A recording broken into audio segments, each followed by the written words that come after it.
नमस्कार, मैं रजनी। समस्त प्रकृति एवं मानव जनित समाज को मेरा प्यार भरा प्रणाम।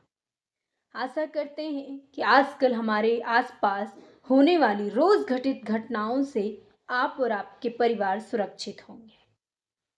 आखिर कब ये नियम बनेगा कि प्रत्येक व्यक्ति जिस प्रकार अपना और अपने घर का ध्यान रखता है, उसी प्रकार से प्रत्येक व्यक्ति की जिम्मेदारी होगी इस प्रकृति का ध्यान रखना। क्योंकि हम सब ने मिलकर प्रकृति के साथ इतनी छेड़छाड़ कर दी है कि हमें कभी कहीं पहाड़ धंसते हुए, कहीं बादल फटने से गांव तबाह होते, कभी हमारी नदियां इस कदर उफान भर देती है कि शहर के शहरों को तबाह कर दे रही है। इन्हीं तथ्यों से जुड़े हुए आज हम बात करते हैं भारत के सुरक्षा कवच हिमालय की।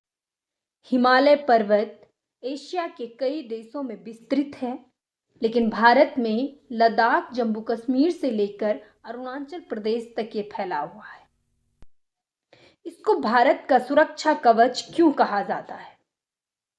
क्योंकि अगर हिमालय ना होता तो रूस के साइबेरिया से आने वाली बर्फीली ठंडी हवाओं से भारत की स्थिति क्या होती? अगर हिमालय ना होता तो पड़ोसी देश चीन की हरकतों से भारत किस तरह तंग होता?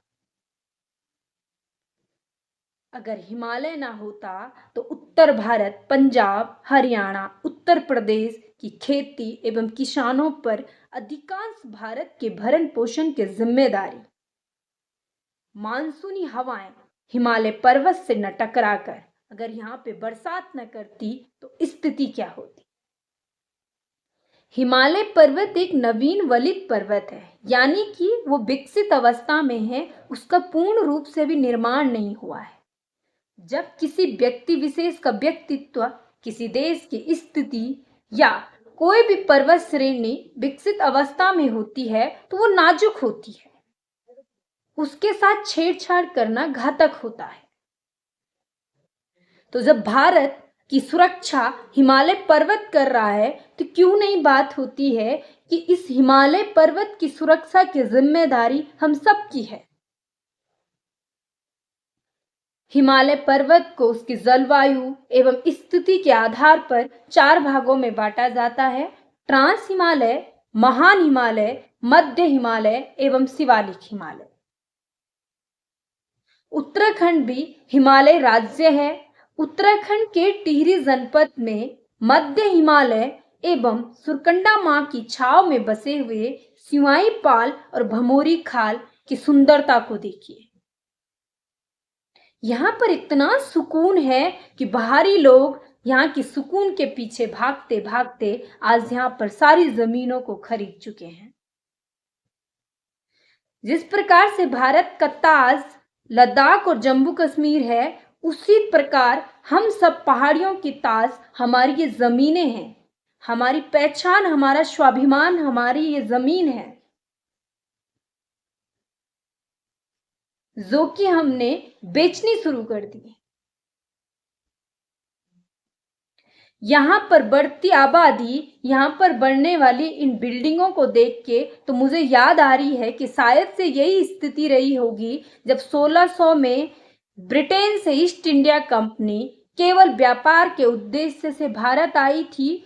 धीरे धीरे उन्होंने यहाँ पर अपनी कॉलोनियां स्थापित की, यहाँ के लोगों को वहाँ नौकरियां दी और धीरे धीरे उन्होंने भारत में अपना एक साम्राज्य खड़ा कर दिया, जिस साम्राज्य को समाप्त करने के लिए हमें 15 अगस्त 1947 तक का इंतजार करना पड़ा।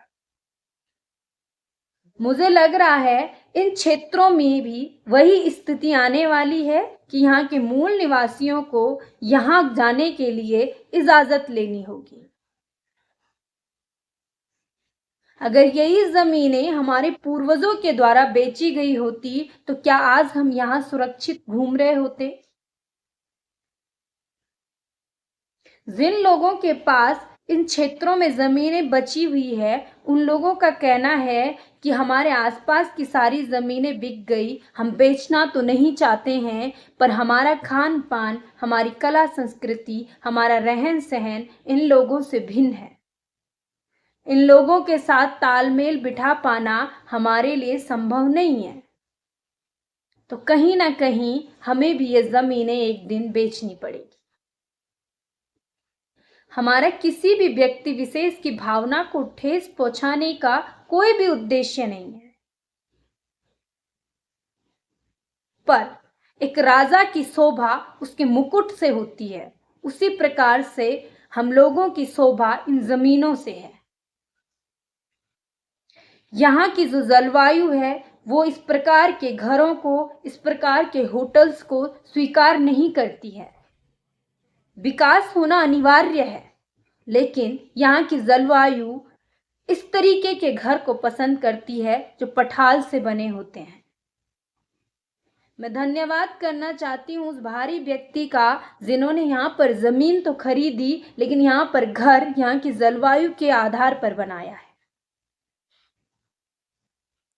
5 से 10 साल पहले इन डांडा कांठियों में हमें चीड़ के, पिरुल एवं बांस के पत्तों से बनी हुई झोपड़ियां दिखाई देती थी।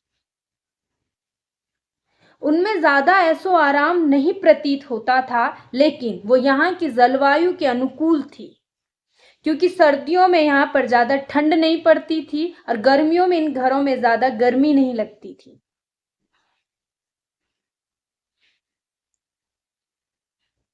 अब यहाँ पर जो वो 2 घर मुझे दिख रहे हैं, वो 2 इस जर्जर अवस्था में हैं कि ये दोनों घर किसी भी बरसात का शिकार होकर ढह सकते हैं।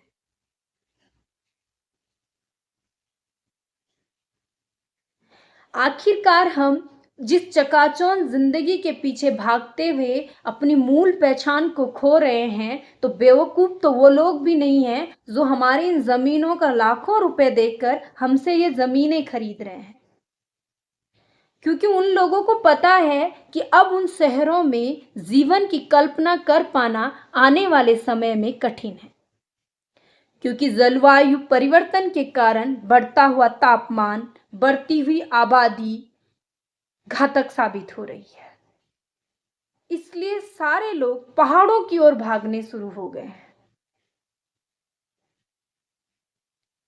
क्यों हम उस दिन के लिए अपने आप को तैयार कर रहे हैं कि हमारे आने वाली पीढ़ी हमसे सवाल करेगी कि आप लोगों की ऐसी क्या मजबूरी आ गई थी जो आप लोगों ने हमारी मूल जमीनों को बेचा। क्योंकि जब वो 10-15 साल खोज अपने पहाड़ों का करेंगे तो यहाँ पर पहाड़ उन्हें अपने नहीं मिलेंगे। आज ये स्थिति शिवाली पाताल और भमोरी खाल की नहीं, अधिकांश उत्तराखंड की बन चुकी है। आया दिन जमीन खरीद फरोख्त के रोज हमें आंकड़े मिल रहे हैं। आखिर कब तक ये चलन चलता रहेगा?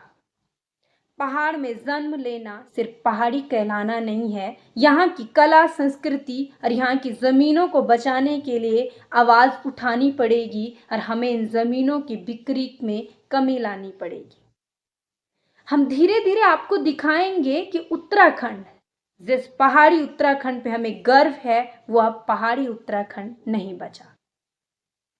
यहाँ की सारी शीर्ष स्थानों की जमीनें बिक चुकी है। हम आप सभी से अनुरोध करते हैं कि अपनी मूल जमीनों को मत बेचो, ये हमारी पहचान है। जिस प्रकार से इस प्रकृति की सुरक्षा यहाँ का मूल का निवासी कर सकता है, उस प्रकार की कल्पना हम इन लोगों से नहीं कर सकते। ये जमीनें हमारी पहचान है, हमारा स्वाभिमान है। अगर अभी हमने इनको नहीं बचाया तो आने वाले समय में इन जमीनों से गुजरने के लिए हमें कठिन इम्तिहान का सामना करना पड़ेगा। उस दिन को ना आने दिया जाए, यही मैं आप सबसे गुजारिश करती हूँ।